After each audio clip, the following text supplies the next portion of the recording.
Wow, wow, wow. You got to watch this clip. This is Mossab Hassan Youssef, the son of a Hamas co-founder, who of course now is famously deeply pro-Israel, with Yishai Fleischer, an amazing warrior for Israel who I've interviewed a number of times on JTV.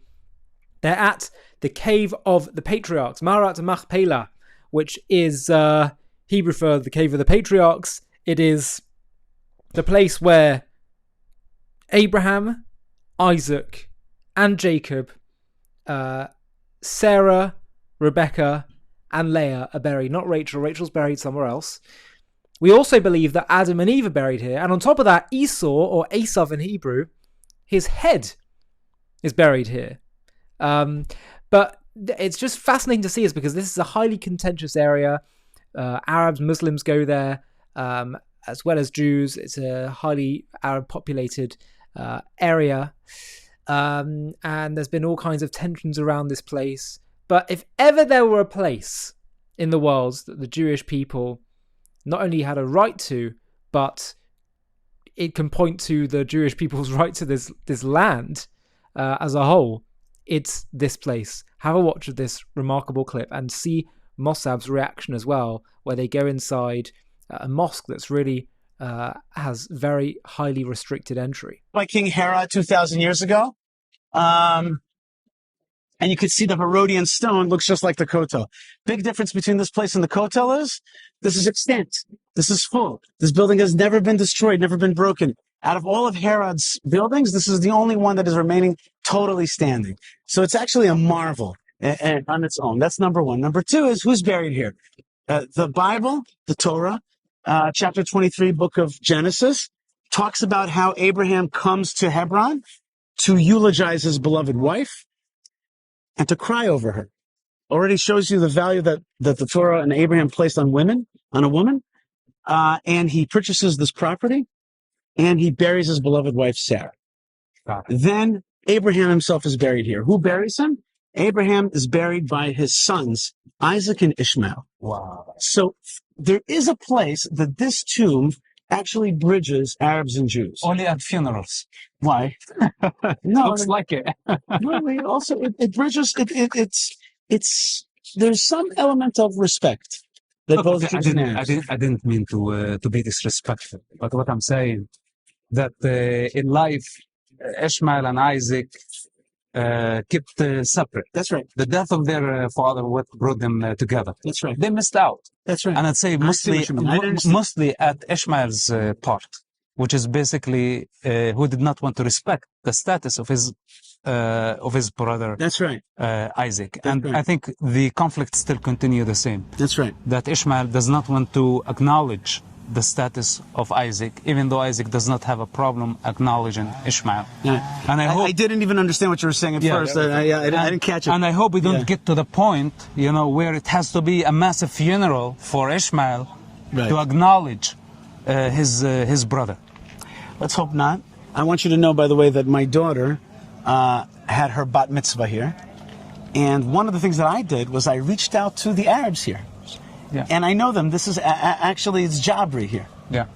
Not the sheikh, but Ashraf Jabri. I reached out to him and we're friendly. Yeah. And I asked him to shoot fireworks for my daughter's bat mitzvah, and he did it. They shot fireworks here on the bat mitzvah day. Wow, that's amazing. In any case, so you have Abraham and Sarah, then you have Isaac and Rebecca, and then Leah, and finally Jacob, whose other name is Israel.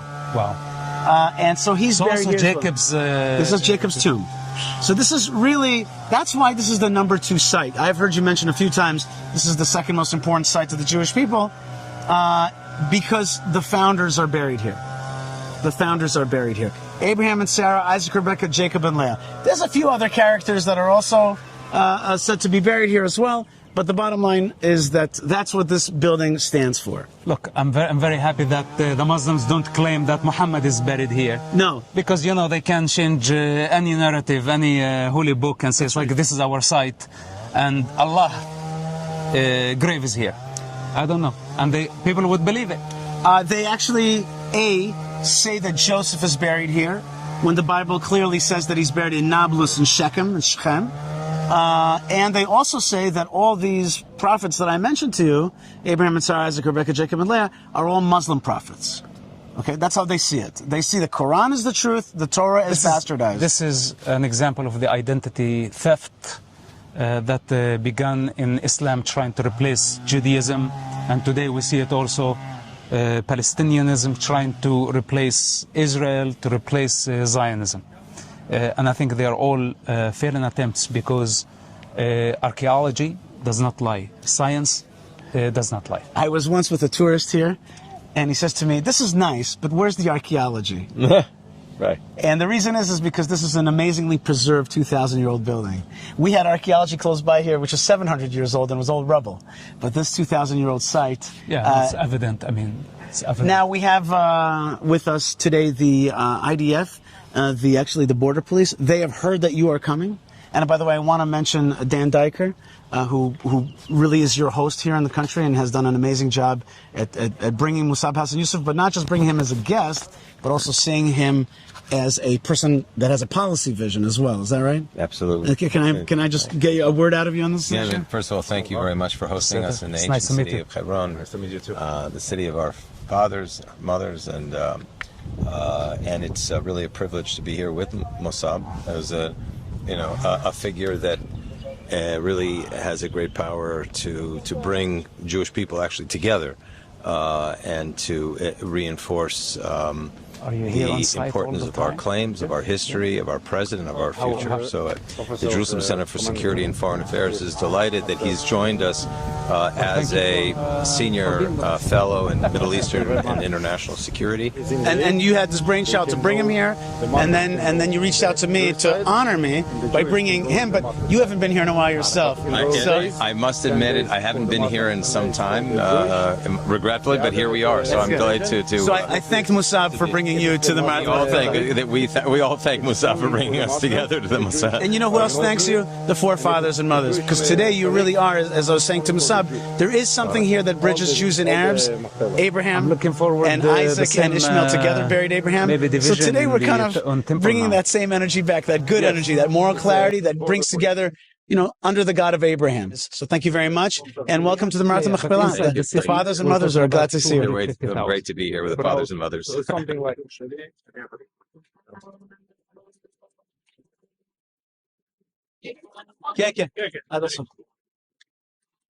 Okay, we're going up to the staircase. This is a Jordanian-built staircase.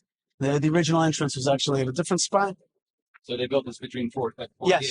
Yes. Between 48 and 67, they completely controlled here. They kicked the Jews out. Jews were not allowed between 48 and 67. Did they desecrate it? They desecrated not this tomb. Yeah. The graveyards. Yeah. Destroyed them.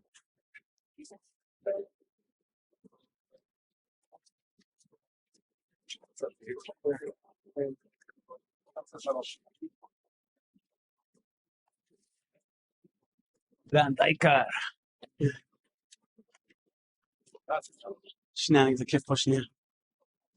Okay. We have here a mezuzah, and the reason this is important, I'm stopping here, is because this mezuzah is a big one. You can't take it down, because the way we have it, we actually have an agreement with the Waqf and the PA that this building is split in half. Okay, there's an Arab side and there's a Jewish side. But they get full control 10 days a year, and we get full control 10 days a year. Not sequential. But in their 10 days a year, they would rip off the mezuzot. Okay? When they have the control, the full control, so they have to cause trouble when they have full control. Yeah, so they would rip it off the mezuzot. So we put this mezuzah off that you can't take down anymore. That's number one. Number two is it says here, Sha'ar Gan Eden. Why? Because according to Jewish tradition, there's another couple that's buried here, and that's Adam and Eve. Adam and Eve. Who says? That is deep Jewish tradition. Deep Jewish tradition. It doesn't say it in the Bible. It does not say that. But Jewish tradition in the Talmud, in the Kabbalah, in the Rashi, it says it everywhere. We believe that Adam and Eve are buried here as well, which bridges both the Jewish story and the human story. Okay?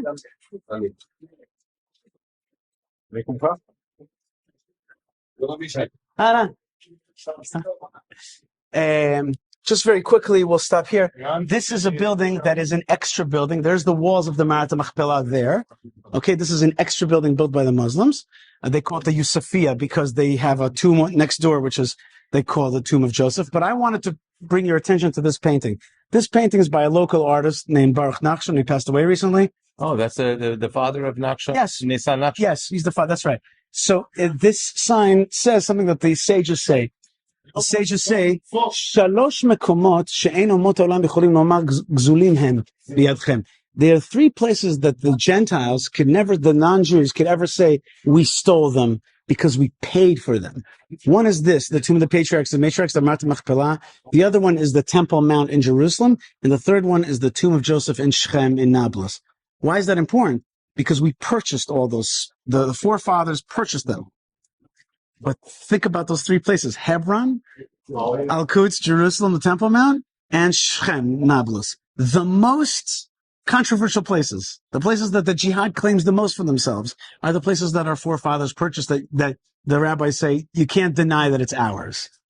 I guess the other side is sensitive. They sense the spiritual historical power in them and want to erase it. Okay. It's called theft.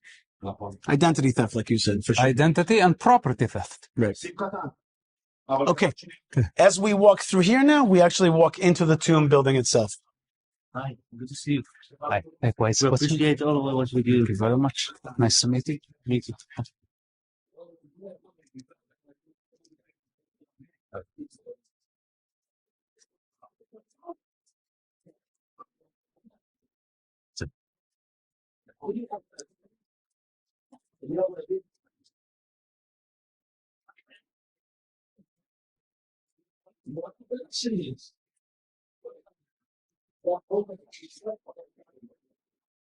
That's it.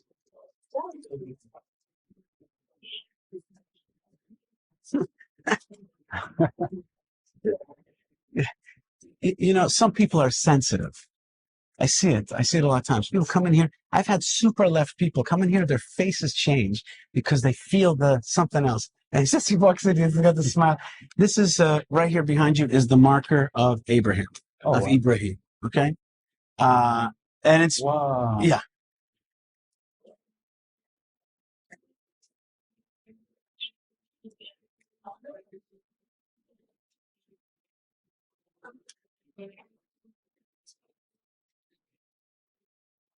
Dan, you really you brought like a star to Israel. I mean, but what kind of star is he? Silly films, silly Hollywood films? No, they're authentic. Authentic Light. heroism. Light. Right.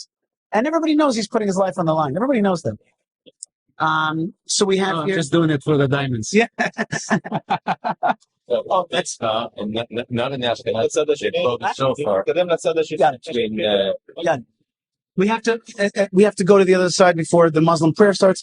This is Jacob. His other name is Israel. This is the founding father of the name Israel. The 12 tribes come from Jacob. Yeah, he's known in Islam as Israel. Israel. So Bani Israel, children of Israel. Okay, they're asking us to keep going though. Okay. So now.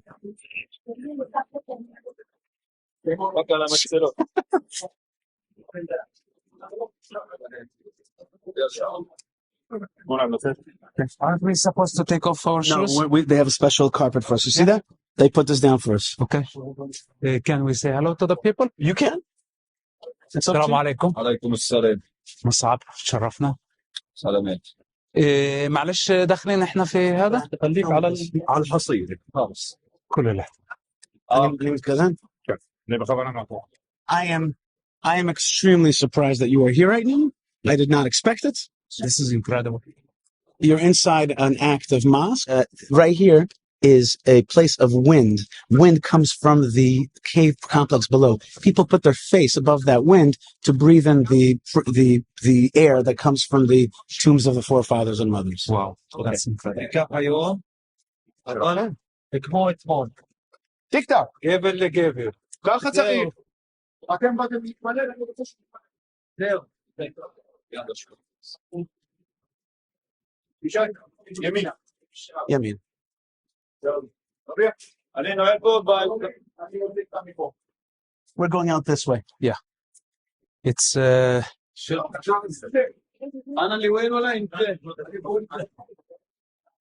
السلام عليكم. كيف حالك يا أستاذ شرف؟ See, there is a lot of interchange between the Jewish side and the Arab side. I like to see this is why I thought, okay, if they are in a state of devotion, praying, this is a line I never cross. Same way with my mother, if she was praying in her room, I would never offense her devotion to her God. Even if she was in the deepest state of delusion, I don't care. It's clear that you're a person who understands spirituality. To me, it's clear that that is part of your But personality. of course, if it's become a political statement, Right. okay, That's different. From a crowd or from a mob, then I would confront everybody. If it's a political statement. You see right now. Here's the commander, one of the commanders of the Tomb of the Patriarchs and Matriarchs. This is representative of the Waqf, I'm guessing. Okay. They know how to discuss. Yeah, well, our guys have guns and their guys have iPhones. That's good. That's the way it should be. The iPhone is even just as powerful today. It is true. This area is an add-on to the Tomb of the Patriarchs and Matriarchs called Jualiyah. It's the Jualiyah from the word Gibula, by the way. Yeah, Jubilee. So this is an added part of the Tomb of the Patriarchs and Matriarchs that the Muslims added on, and actually a beautiful.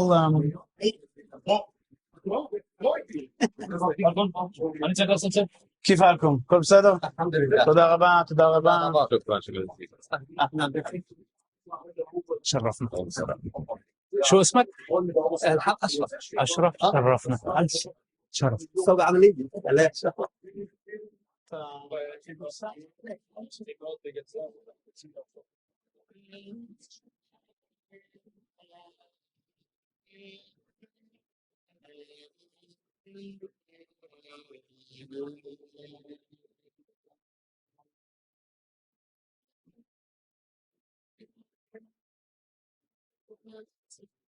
This is the limit?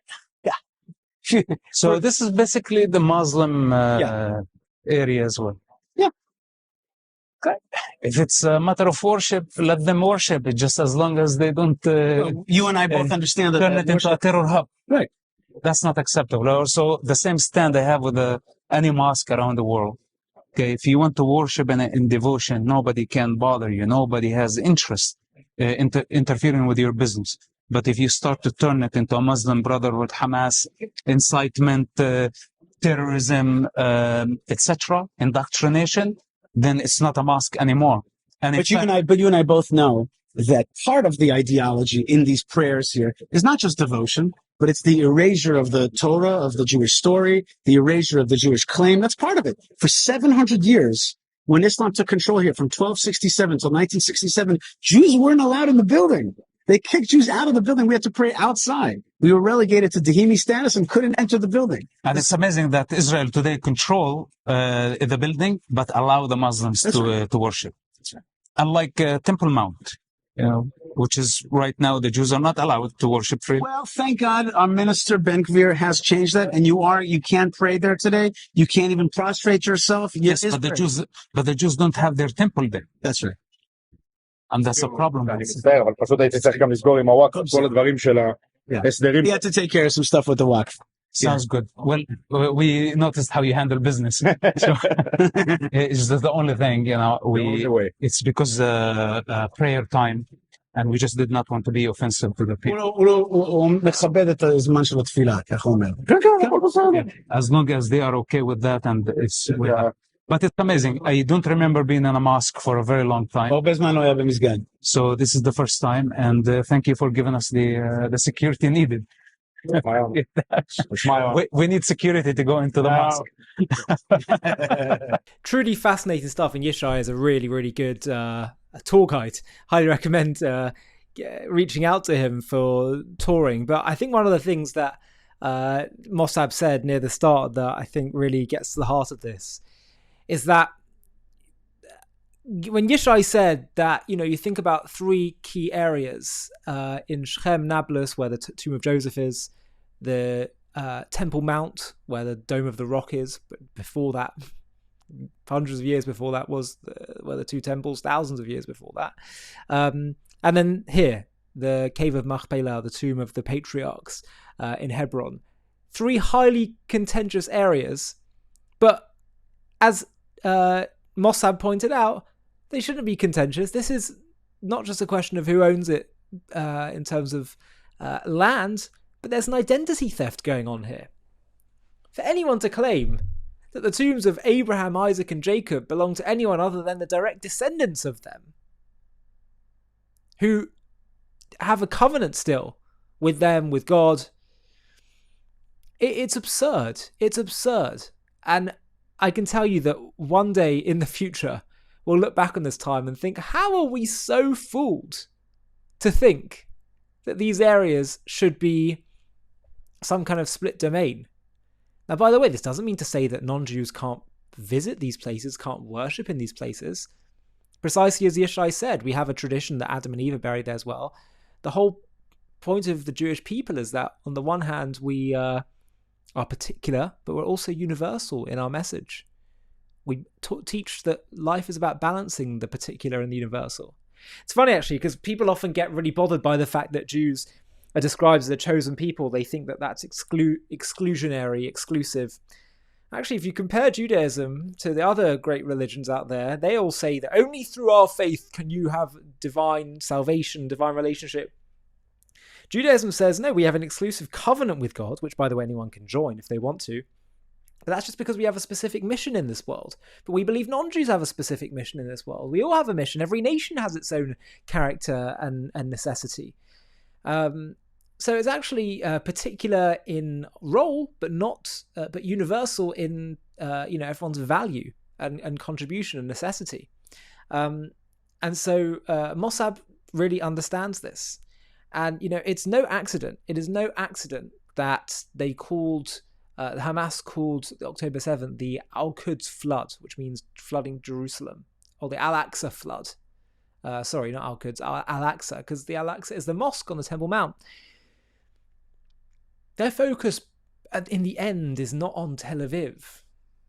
They want to get rid of Tel Aviv, God forbid, but their end is Al-Aqsa, Jerusalem, the Temple Mount, because this is about Islam for them. If you want to get to the root of this whole story, it's about Islam versus Judaism. And that's how it's been also throughout history. The reason why the Western world was a problem was because it was Christianity versus Judaism that caused all this hostility. It was Hitlerism versus Judaism. If you don't understand that it's about ideologies. When I say Hitlerism, I'm not talking about Christianity. I'm saying that's what led to Hitler hating Jews. He had a certain ideology, a way of seeing the world that he thought was at odds with Judaism. What I'm trying to get to is that if you don't understand that this is about the meaning, the message behind the Jewish people and Judaism and the Torah, and its opponents of that being enemies of the ideas, then you'll never get to the heart of it. People that say, oh, Israel, Palestine, it's nothing about Islam versus Judaism. It is. It is. It's no accident that the most pro-Israel Christian community out there are the evangelicals, who believe that God's maintained his covenant with Israel. Once you have those ideological beliefs, that's what leads to difference in view of the Jews in Israel. So I think that really gets to the heart of it, but as ever, an absolutely fascinating video. Before we wrap up, I want to share something important with you. The entire anti-Israel movement is built on one central accusation: that in 1948, Israel stole the land, and ever since, Palestinians have simply been resisting. But what if everything we've been told about this story is untrue? What if the real history of 1948 shows not Arabs being forced out, but Jews, while seeking peace, having to fight for their survival against a genocidal enemy that willed its destruction long before Israel's re-establishment? Have a watch of the trailer for our new, groundbreaking and essential documentary entitled What Really Happened in 1948. And if you want to see the full film, just click the link in the video description. In 1948, the world witnessed the rebirth of the Jewish state, the State of Israel. A moment celebrated as a miracle of survival and self-determination after centuries of persecution and the horrors of the Holocaust. Yet for decades, this event has been twisted into a narrative of theft and catastrophe, with the so-called Nakba portrayed as Israel's original sin, where Jews allegedly stole Arab land and displaced innocents in a premeditated act of ethnic cleansing. But what if this story is fundamentally inverted? What if the cause and effect are the other way around? Not Israel aggressively seizing territory and Arabs responding in self-defense, but Arabs, driven by deep-seated hatred, rejecting the Jews' legal and historical rights to live in their ancestral homeland and waging a genocidal war long before Israel's re-establishment. In this JTV Plus documentary, we're going to uncover the unvarnished truth about 1948, the centuries of pogroms and anti-Semitic violence that set the stage, the Arab leaders' explicit calls for extermination, and the defensive war Israel fought to secure its existence. We'll challenge the pervasive lies head-on, showing how Arab rejection of peace wasn't about creating a Palestinian state, but about denying Jews the right to live at all. From the Nazi-allied leader of the Arabs in Palestine, the Mufti al-Husseini, to the forgotten occupations by Jordan and Egypt, where no Palestinian state was even considered, this is the story of a conflict rooted not in displacement, but in whether the Jews deserve to live in their homeland. Join us as we debunk the myths with facts, confront the historical record fairly but firmly, and reveal why 1948 was not an act of aggression, but a righteous response to annihilation. This is what really happened in 1948. To watch this JTV Plus documentary and access much more premium content, click on the link in the video description.